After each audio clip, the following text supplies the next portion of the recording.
semuanya, selamat datang di YouTube channel Vio Optical Clinic, vision terapi pertama di Indonesia. Kalian tahu kan kalau gangguan penglihatan itu nggak cuma mata minus, mata plus, dan mata silinder.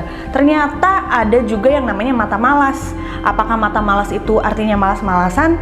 Belum tentu juga. Nah, hari ini aku nggak sendiri nih, karena aku ditemenin sama Dr. Weni Puspitasari selaku spesialis mata dari Vio Optical Clinic cabang Grand Galaxy City. Halo dok. Halo Mbak. Apa kabar? Baik, Alhamdulillah. Jadi hari ini aku mau membahas tentang kondisi yang namanya mata malas yang termasuk jadi requestan dari followersnya Vio Optical Clinic nih dok. Nah, mata malas itu sendiri itu artinya apa sih dok?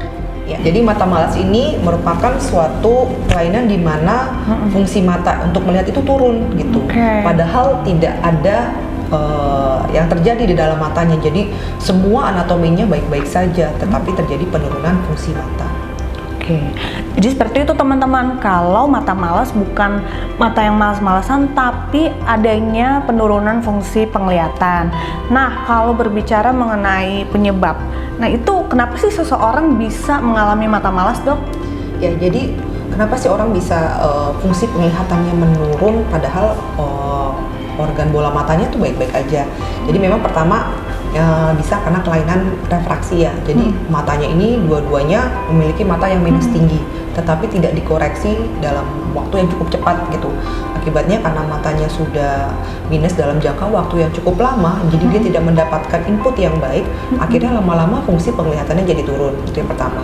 Juga bisa disebabkan karena salah satu matanya ada yang minus tinggi. Jadi misalnya satunya normal, satunya minus tinggi, otomatis yang matanya minus tinggi ini akan mengalami penurunan fungsi tadi karena dia juga tidak dikoreksi dalam waktu yang cukup cepat. Jadi memang ada periode tertentu nih untuk kita bisa cepat untuk mengkoreksi mata malas. Kemudian yang kedua tadi selain kelainan refraksi juga bisa disebabkan karena adanya memang ada kelainan juga pada matanya yang menutupi di mana si cahaya yang datang dari luar masuk ke dalam. Misalnya pasiennya ada katarak, gitu ya. Anak bayi bisa terjadi katarak nih. Jadi katarak pada bayi, kemudian adanya kelainan-kelainan pada saraf bayi pada saat baru lahir itu juga bisa menyebabkan mata malas. Itu yang kedua. Yang ketiga juga bisa disebabkan pada mata juling. Kadang-kadang pada mata juling yang misalnya julingnya terlalu berlebihan banget, akibatnya yang mata juling ini tidak mendapatkan rangsang sensorik yang baik sehingga terjadilah mata malas. Jadi memang penyebabnya sih bisa bermacam-macam ya gitu, tergantung. Jadi memang sangat banyak penyebab mata malas ini. Jadi mata malas itu bisa terjadi bukan karena satu faktor aja, tapi bisa bermacam-macam ya dok ya, dan penanggulangannya juga pasti berbeda-beda. Tergantung dari penyebabnya ya. Baik. Nah, kalau misalnya mata malas itu bisa disembuhin nggak sih dok, atau ada treatment khusus kah untuk bisa mengatasi mata malas ini? Jadi tadi kan memang penyebabnya bisa macam-macam tadi ya. Tentu juga tata laksananya atau pengobatannya juga bergantung dari penyebabnya itu. Jadi kalau penyebabnya tadi karena matanya minus tinggi, ya tentu dia harus diberikan kacamata terlebih dahulu gitu ya.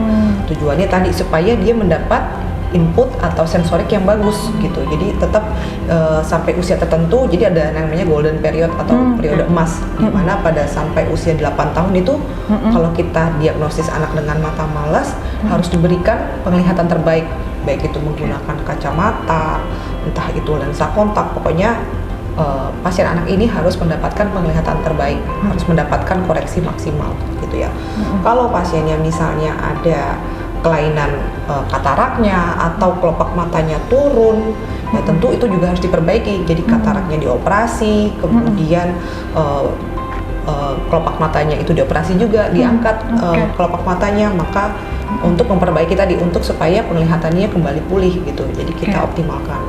Jadi untuk kemudian untuk yang mata juling juga gitu. Jadi mata juling ya kita lakukan operasi, posisi julingnya kita perbaiki untuk memperbaiki tadi juga mata malasnya. Jadi memang untuk pengobatannya memang bermacam-macam tergantung dari penyebabnya. Jadi seperti itu teman-teman cara mengatasi mata malas.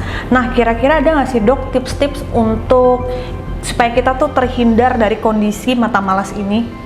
Ya, untuk terhindar dari kondisi mata malas tentunya juga memang screening ini penting ya. Jadi screening di usia dini juga penting, apalagi di mana pada pada anak-anak yang ingin masuk sekolah gitu. Jadi pada screening di usia dini itu penting untuk tadi tahu nih kemungkinan apakah nih anaknya nih ada mata minus atau enggak. Karena kalau memang ada pada usia-usia tertentu ya harus diberikan koreksi maksimal. Jadi memang untuk mata malas ini screening itu penting banget karena kadang-kadang pasien pun datang juga sudah pada kondisi yang sudah lanjut karena sudah ibaratnya sudah berapa tahun dia tidak ditanganin secara baik. Akhirnya memang sudah lewat golden periodnya, akhirnya jadi telat seperti itu.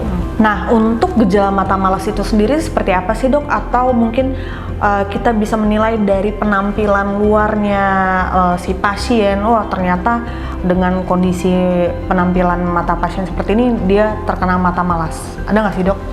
Jadi untuk mata malas sebenarnya memang itu klinisnya dokter ya. Jadi dokter yang mendiagnosis pasien itu mata malas atau tidak. Karena tadi yang tahu fungsi penglihatannya turun ya pasti memang dokternya. Betul. Gitu. Jadi cuman biasanya orang tuanya tuh misalnya menyadari kalau misalnya pasiennya dengan kelainan minus tinggi, ya kalau nonton gitu ya dia maunya yang deket aja atau misalkan baca dia deket aja. Terus kemudian mungkin orang tuanya rasa ingin tahunya tinggi, akhirnya datang ke dokter, setelah diperiksa, oh ketahuan nih mata minus tinggi. Terus ternyata selain mata minus tinggi, selain ketahuan mata minusnya tinggi, tetapi ternyata fungsi penglihatannya tidak optimal. Nah di situ baru ketahuan misalnya oleh dokternya akan kasih tahu gitu bahwa Bu ini selain mata minus tinggi ternyata penglihatannya juga tidak optimal seperti orang pada umumnya. Jadi makanya diagnosis mata malas itu baru bisa ditegakkan. Jadi seperti itu teman-teman topik kita hari ini yaitu tentang mata malas. Terima kasih Dokter Weni udah nemenin aku untuk menjelaskan mata malas itu seperti apa, penyebabnya apa, gejalanya apa, dan tips-tips untuk supaya bisa terhindar dari mata malas itu seperti apa. Dan yang paling penting yang tadi sudah Dokter Weni sampaikan kalau kita harus selalu melakukan pemeriksaan mata atau screening mata secara menyeluruh secara rutin. Karena dengan pemeriksaan mata atau screening medical eye check up kita bisa mendeteksi penyakit yang membahayakan mata seperti kondisi mata malas ini. Nah, ngomong-ngomong tentang pemeriksaan mata atau screening medical eye check up, View Optical Clinic lagi ada promo akhir tahun nih. Ada free screening medical eye check up yang berlaku di seluruh outlet View Optical Clinic. Syarat dan ketentuan berlaku. Dan dapatkan juga promo-promo menarik lainnya seperti paket kacamata komputer, diskon frame kacamata hingga 70%, spesial menyongsong akhir tahun, dan promo-promo menarik lainnya. Untuk lebih jelasnya bisa masuk link yang ada di description box dan menghubungi tim admin View Optical Clinic. Jangan lupa like, comment, dan subscribe channel View Optical Clinic. Kita ketemu lagi di video selanjutnya. Bye-bye! View Optical Clinic, help you see better.